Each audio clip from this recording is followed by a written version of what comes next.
नमस्कार, आप सभी का स्वागत है हमारी YouTube चैनल सीजीजी के यादव में। तो आज की इस वीडियो में सहकारिता अधिनियम एवं बैंकिंग से संबंधित कुछ महत्वपूर्ण प्रश्न देखेंगे जो कि एग्ज़ाम के लिए बहुत ही महत्वपूर्ण होने वाला है। तो वीडियो में अंत तक बने रहिएगा। जो लोग पिछले वीडियो को देखे नहीं है जाकर के देख लीजिएगा, या अपेक्स का जो एग्ज़ाम होने वाला है उसके लिए बहुत ही महत्वपूर्ण है। ठीक है, तो कुछ ही दिन बचा है एग्ज़ाम, तो इसको एक बार पढ़ लीजिएगा। यहाँ से 30 प्रश्न आना है ना। तो जो लोग पढ़ चुके हैं एक बार रिविज़न कर लीजिएगा, क्योंकि कंफ्यूज में गलत हो जाता है ना। चलिए देखते हैं पहला प्रश्न। छत्तीसगढ़ सहकारी सोसाइटी अधिनियम के अंतर्गत कोई भी सोसाइटी निम्न में से किसे उधार नहीं देगी। मोस्ट आईएमपी प्रश्न है, मैं सिर्फ आंसर बताऊंगा, ठीक है, टाइम लगेगा ऐसे में। तो इसका जो सही आंसर हो जाएगा ऑप्शन बी हो जाएगा। ठीक है, 2 और 3। तो 2 और 3 इसे उधार नहीं देगा। ठीक है, अगला प्रश्न देख लेते हैं। किसी सोसाइटी के वार्षिक साधारण सम्मेलन में निम्न में से किन विषयों पर चर्चा या कार्य किया जाता है। यह भी मोस्ट है। ठीक है, तो इसका सही आंसर क्या होगा, जिसको पता रहेगा कमेंट बॉक्स में आंसर बताइएगा। तो इसका सही आंसर हो जाएगा सी हो जाएगा, 1 2 3। ठीक है, अगला देख लेते हैं। निम्न में से कौन सा कथन सही है। तो कौन सा कथन सही है, तो इसका सही आंसर क्या हो जाएगा,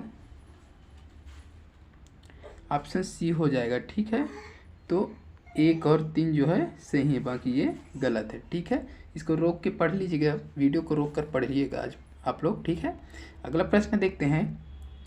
किसी सोसाइटी का कोई सदस्य सोसाइटी के बोर्ड या प्रतिनिधित्व के निर्वाचन में अभ्यर्थी या मतदाता होने के लिए निहारता से ग्रसित हो जाएगा यदि, तो इसका सही आंसर हो जाएगा ऑप्शन डी हो जाएगा। ठीक है, अगला प्रश्न देखते हैं।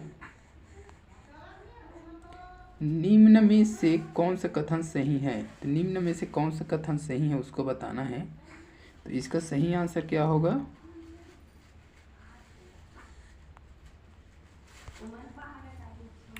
इसका सही आंसर हो जाएगा सी हो जाएगा। ठीक है, 2 और 3। ठीक है, 2 और 3 ये सही हो जाएगा। ठीक है, अगला प्रश्न देख लेते हैं। रजिस्ट्रार किसी सोसाइटी के बोर्ड का अधिष्ठान कर सकता है। इसका सही आंसर हो जाएगा ऑप्शन सी हो जाएगा, ए और बी दोनों का, इसका भी और इसका भी। ठीक है, अगला दिया है। यदि किसी सोसाइटी के बोर्ड का अधिष्ठान किया जाता है तो बोर्ड का कोई सदस्य उसी सोसाइटी की बोर्ड के सदस्य के रूप में निर्वाचन लड़ने के लिए कितने वर्ष तक पात्र नहीं होगा। तो इसका सही आंसर हो जाएगा ऑप्शन सी हो जाएगा, 7 वर्ष तक, है ना। अगला प्रश्न है। रजिस्ट्रार सोसाइटी के गठन, कार्यकरण और वित्तीय स्थिति के संबंध में विनिर्दिष्ट विषयों पर जांच करवा सकता है। इसका सही आंसर हो जाएगा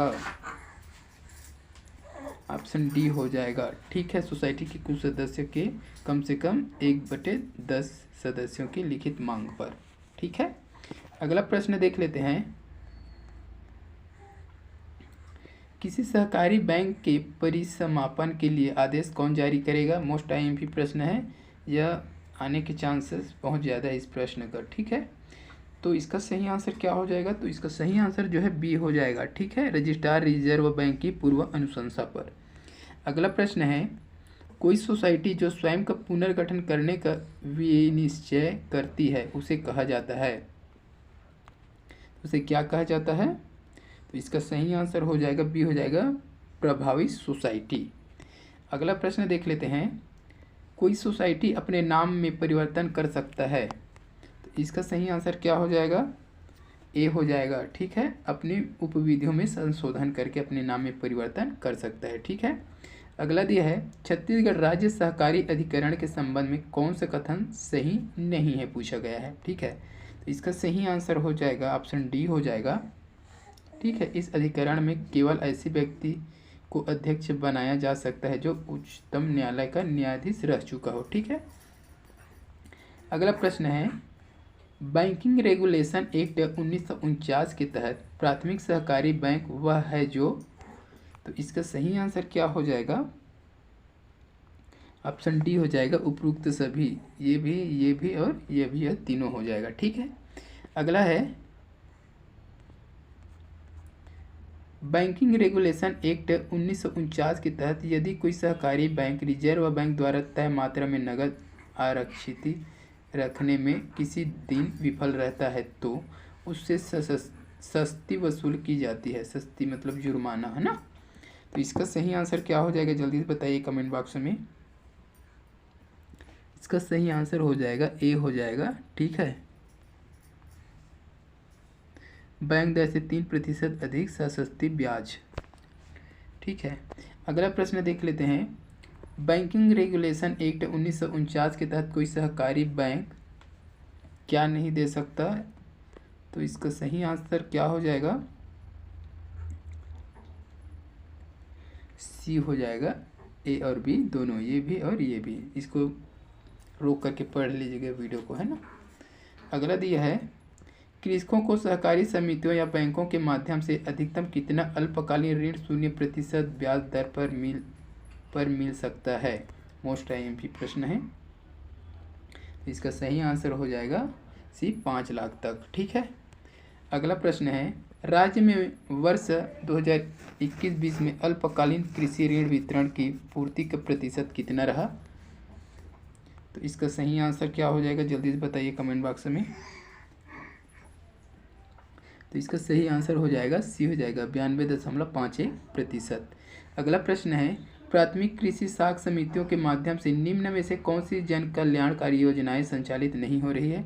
ये इम्पोर्टेंट प्रश्न है ना, देख लीजिए। इस टाइप का प्रश्न अक्सर एग्जाम में आता है ना। तो इसका सही आंसर क्या हो जाएगा, तो ए हो जाएगा विधवाओं को पेंशन वितरण, यह संचालित नहीं कर रहा है ना, बाकी यह तीनों जो है करता है। ठीक है, अगला प्रश्न दिया है राज्य में सर्वप्रथम निम्न में से किस स्थान में शक्कर कारखाने की स्थापना हुई है। तो इसको कमेंट बॉक्स में आप बताइएगा। ठीक है, रामेपुर दिया है, करकाभाट, केरता, पंडरिया, जिसको भी पता रहेगा कमेंट बॉक्स में आंसर बताइएगा इसका। अगला प्रश्न देख लेते हैं और इस वीडियो का लास्ट प्रश्न है प्रधानमंत्री जीवन ज्योति बीमा योजना का लाभ निम्न में से किस आयु वर्ग के लोगों को प्राप्त होगा। मोस्ट आईएमपी प्रश्न है। तो इसका सही आंसर हो जाएगा बी हो जाएगा। ठीक है, 18 से 50 वर्ष के आयु वर्ग के लोगों को प्राप्त होगा। ठीक है, तो इस वीडियो में बस इतने हैं। अगर वीडियो अच्छी लगी हो तो वीडियो को लाइक कीजिएगा, शेयर कीजिएगा। इसी प्रकार की वीडियो के लिए इस चैनल को सब्सक्राइब कीजिएगा। जल्द मिलते हैं ऐसे ही वीडियो के साथ, तब तक के लिए वंदे मातरम, जय हिंद।